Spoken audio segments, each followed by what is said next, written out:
Hello aspirants, नमस्ते। आप सभी का अपने इस यूट्यूब चैनल पर बहुत-बहुत स्वागत है। जैसा कि आप सभी को पता है कि हम एस्पिरेंट्स अभी स्टार्ट कर चुके हैं हमारे सेकंड ग्रेड की प्रिपरेशन यानी सेकंड ग्रेड 2026 की प्रिपरेशन।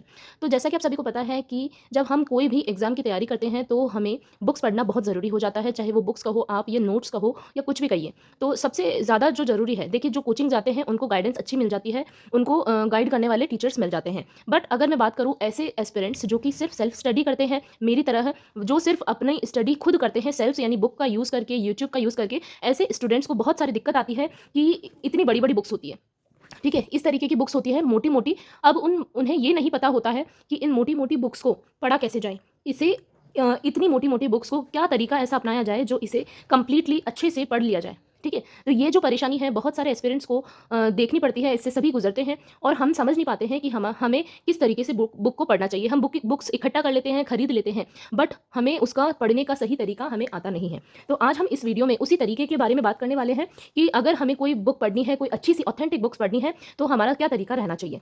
सबसे पहले अगर आपके पास में कोई गाइड है या जो भी बुक आप पढ़ना चाहते हैं, उसे उठाएँगे आप और उसका जो इंडेक्स है, वो निकालेंगे, ठीक है? जैसे कि आपने ये इंडेक्स निकाल लिया। सबसे पहले आप अपना जो फर्स्ट टॉपिक है, जो कि आपको पढ़ना है, वो आप देखेंगे। उसके बारे में देखेंगे कि वो कितने पेजेज़ का है, जैसे कि 20 पेज का है, ठीक है? आपको ये पता चल गया, आप उसको ओपन करेंगे। ओपन करने के बाद में आप क्या करेंगे, इसकी एक बार रीडिंग करेंगे, यानी इसको आपको रीड करना है। इस चैप्टर को आप एक बार इस तरीके से रीड कर लेंगे। रीड किया? रीड करने के बाद में मैं आपको बिल्कुल अच्छे से बता रही हूँ टिप्स जो कि मैंने फॉलो की है।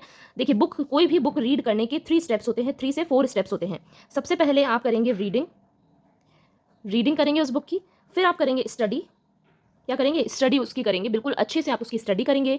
फिर आप उसको क्या करेंगे, स्टडी करने के बाद में रिकॉल करेंगे यानी उसके बारे में थिंकिंग करेंगे, मतलब उसके बारे में आप सोचेंगे, ठीक है? तो रिकॉल एंड थिंकिंग के बारे में आप सोचेंगे, उसके बारे में जो भी आपने पढ़ा है बहुत बार आप सोचेंगे, ठीक है? फिर उसके आप बनाएंगे नोट्स, खुद के हैंड रिटन नोट्स बनाएंगे।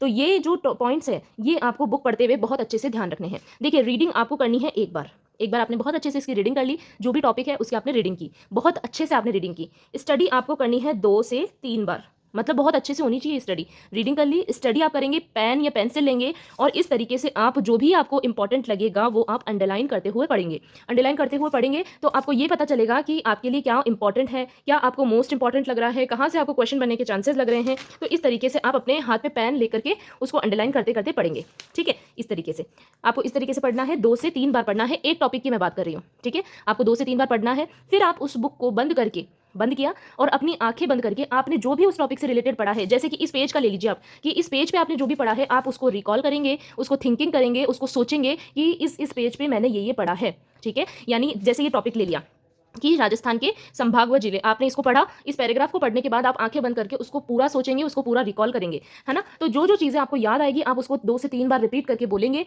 और ये आप करेंगे 2 3 3 बार, है ना? 3 बार आप उस टॉपिक के बारे में थिंकिंग करेंगे। तो इन 3 स्टेप्स को फॉलो करने के बाद आपको ये जो टॉपिक है वो बहुत अच्छे से ऐसे क्लियर हो जाएगा। जैसे आपने एक टॉपिक उठाया था, ये 3 स्टेप आपने इस टॉपिक पे फॉलो किया, 1 2 3 ये फॉलो किए, आपके ये टॉपिक बिल्कुल अच्छे से क्लियर हो गया, ठीक है? फिर आप इसके बनाएंगे नोट्स अपने हाथों से आप नोट्स बनाएंगे।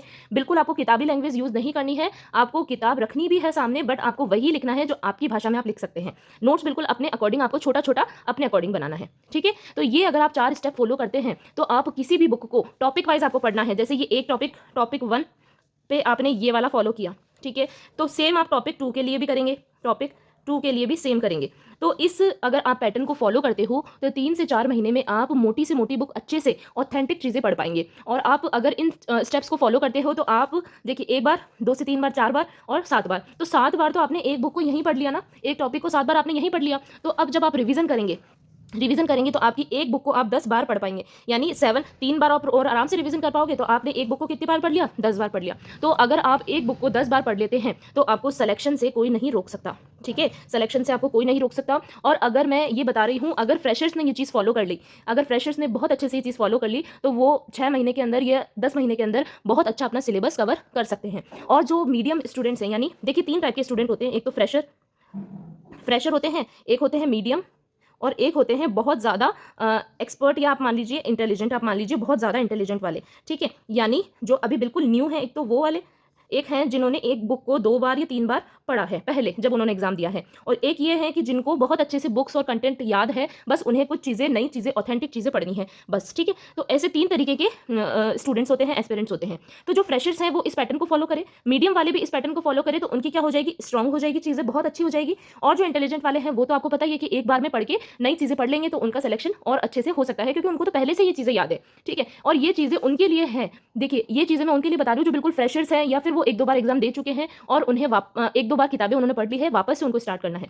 सबसे पहले अगर मैं बता दूँ आपको, ये अगर आपने पैटर्न फॉलो कर लिया तो आप किसी भी बुक को बहुत आसानी से पढ़ सकेंगे, बहुत आसानी से आप अपना सिलेबस भी कवर कर पाएंगे, ठीक है? और सिलेक्शन का, जैसे कि आपको पता है, आपने सुना भी होगा, सिलेक्शन किसकी वजह से होता है? रिवीजन की वजह से। जितनी ज़्यादा बार आप रिवीजन करोगे, जितनी ज़्यादा बार आप रिवीजन करोगे, उतनी ही ज़्यादा आपके सिलेक्शन के चांसेस बढ़ जाते हैं, ठीक है? तो मैं आपको क्या कहूँगी कि अगर आप एक बुक को 10 से 15 बार पढ़ लेते हैं तो आपका रिवीजन क्या हो गया, मल्टीपल टाइम्स हो गया, और मल्टीपल टाइम्स ही रिवीजन ही क्या है, आजकल सिलेक्शन का आधार है। अभी आरपीएससी या कोई भी बोर्ड ले लीजिए आप, वो क्या चाहते हैं कि रट्टा रट्टा मारने की जो विधि है उसे समाप्त करके जो कॉन्सेप्ट पर क्लियर पे ध्यान देंगे, जो एस्पिरेंट्स अपने कॉन्सेप्ट को बिल्ड करेंगे, वही एग्जाम क्रैक कर पाएंगे। और यही इसी वजह से पेपर का पैटर्न जो है वो ऐसा बनाया जा रहा है ताकि कॉन्सेप्चुअल चीज़ों पर ज़्यादा ध्यान दिया जाए। यानी जो पहले रट्टाफिकेशन चलता था वो अब नहीं चलने वाला है। बच्चे अब क्या करेंगे, खुद अपना एनालिसिस करेंगे, 360 डिग्री पर स्टडी करेंगे, और तभी ये जो इसने कर लिया ना, जिस भी एस्पिरेंट ने ये चीज़ें कर ली उसका सिलेक्शन निश्चित है। तो ये मैंने आपको पूरा तरीका बता दिया है। इसी पैटर्न को फॉलो करते हुए मैंने इस बुक को 2 से 3 बार पढ़ लिया है, और अब आने वाली वैकेंसी के लिए भी मैं इसको 10 से 15 बार पढ़ने वाली हूँ। ये मेरा टारगेट मैंने रखा है, और मैं आप सभी को भी यही कहूँगी कि इस पैटर्न को फॉलो करके देखिए, आप बुक को बहुत आसानी से पढ़ना सीख भी जाएंगे और आपके नोट्स भी बहुत अच्छे प्रिपेयर हो जाएंगे। नोट्स देखिए, कोई नोट्स क्या कहते हैं कि बुक है तो नोट्स बनाने की क्या ज़रूरत है? नहीं, नोट्स बनाने की ज़रूरत इसलिए होती है, जैसे कि आपने इस बुक से नोट्स बना लिए आपने, है ना? जैसे ये मान लो 400 या 600 पेज की बुक है, तो आपके नोट्स बनेंगे 200 से 300 पेज के, मान लीजिए। तो आप उसमें क्या कर सकते हैं, अगर आपने कोई एक और बुक पढ़ी, उसमें आपको कुछ नया मैटर मिला, तो आप इस बुक में क्या कर सकते हैं, ऐड कर सकते हैं। तो अब देखिए, जो आपके नोट्स होंगे ना, वो 2 से 3 बुक्स का निचोड़ बन के तैयार हो जाएंगे, और आपको बार बार इन बुक्स को वापस से पढ़ने की, इतनी मोटी मोटी बुक्स को वापस पढ़ने की जरूरत नहीं पड़ेगी। इसलिए नोट्स का बहुत ज़्यादा महत्व है। और ये बात आप ध्यान रखिएगा, टॉपिक वाइज आपको नोट्स बना लेने हैं। बिना टॉपिक पढ़े आप नोट्स नहीं बना सकते। आपने अगर कुछ पढ़ा ही नहीं है इस बुक को, और आप बुक लेके बैठ गए, कॉपी लेके बैठ गए, नोट्स बनाना स्टार्ट हो गए, तो वो नहीं है, वो उसका कोई मतलब नहीं है, आपको कुछ समझ नहीं आएगा। आपको ये पूरा पैटर्न फॉलो करना चाहिए, फिर आपको नोट्स बनाने चाहिए।